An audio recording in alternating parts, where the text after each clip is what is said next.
Texans have the third easiest schedule in the NFL, and they're projected at 5.5 wins. I know this is the Texans schedule right here next to me, whichever way it's supposed to go. I'm hoping the Colts one was correct. Pretty sure it was.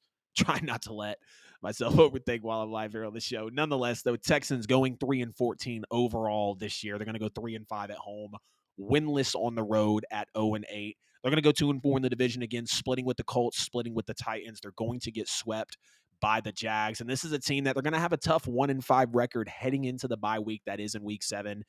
At Ravens, Colts, at Jacksonville, Pittsburgh, at Atlanta, New Orleans. And the only win that I see here will be against the Colts. And because that is at home, and maybe even at that point, if I want to refer to the schedule correctly, that's the second game of the year. So more than likely, the Colts won't be what I believe they could turn into by week 2. So that's going to be a win there for the Texans.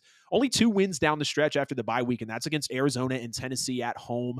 The one other win earlier in the season being against Indianapolis. They're going to play 5 games against playoff teams from last year. Jacksonville twice. Those are both losses. Bengals, that's a loss. Ravens, that's a loss.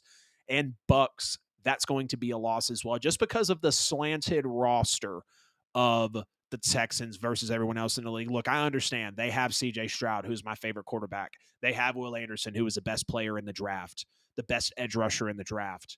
A lot of people, we know the conversations that were being had about Will Anderson.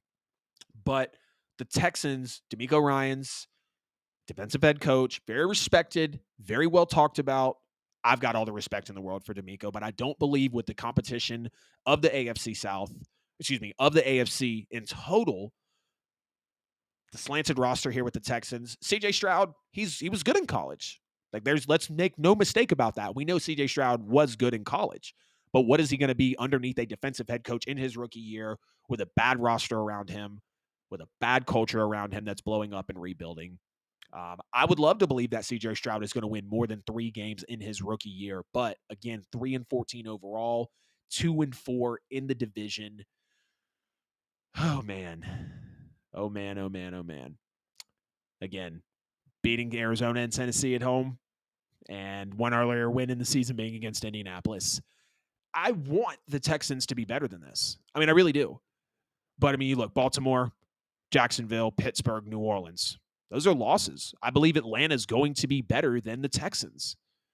What up, Darby? Good to see you in here, man, on this Texans record schedule prediction. Hope I see the comments as fast as you guys put them in there. Cincinnati, that's a loss. Jacksonville, again, that's a loss. Denver, New York, Cleveland, those are all losses. They're only winning. The only wins I have are one against the Titans, one against the Colts, and one against the what's it called? One against the Titans, Colts, and Cardinals. They could beat the Panthers, so they could have a 4th win there. But I don't see any other ones. Yes, they could sweep, Tennessee and Indianapolis. Tennessee could sweep Indianapolis and Houston. Indianapolis could sweep Tennessee and Houston. We really don't know. I feel like the Texans, the Colts, and the Titans are all in the same boat. And so that's why it's really hard to put them up on a pedestal given the players that they do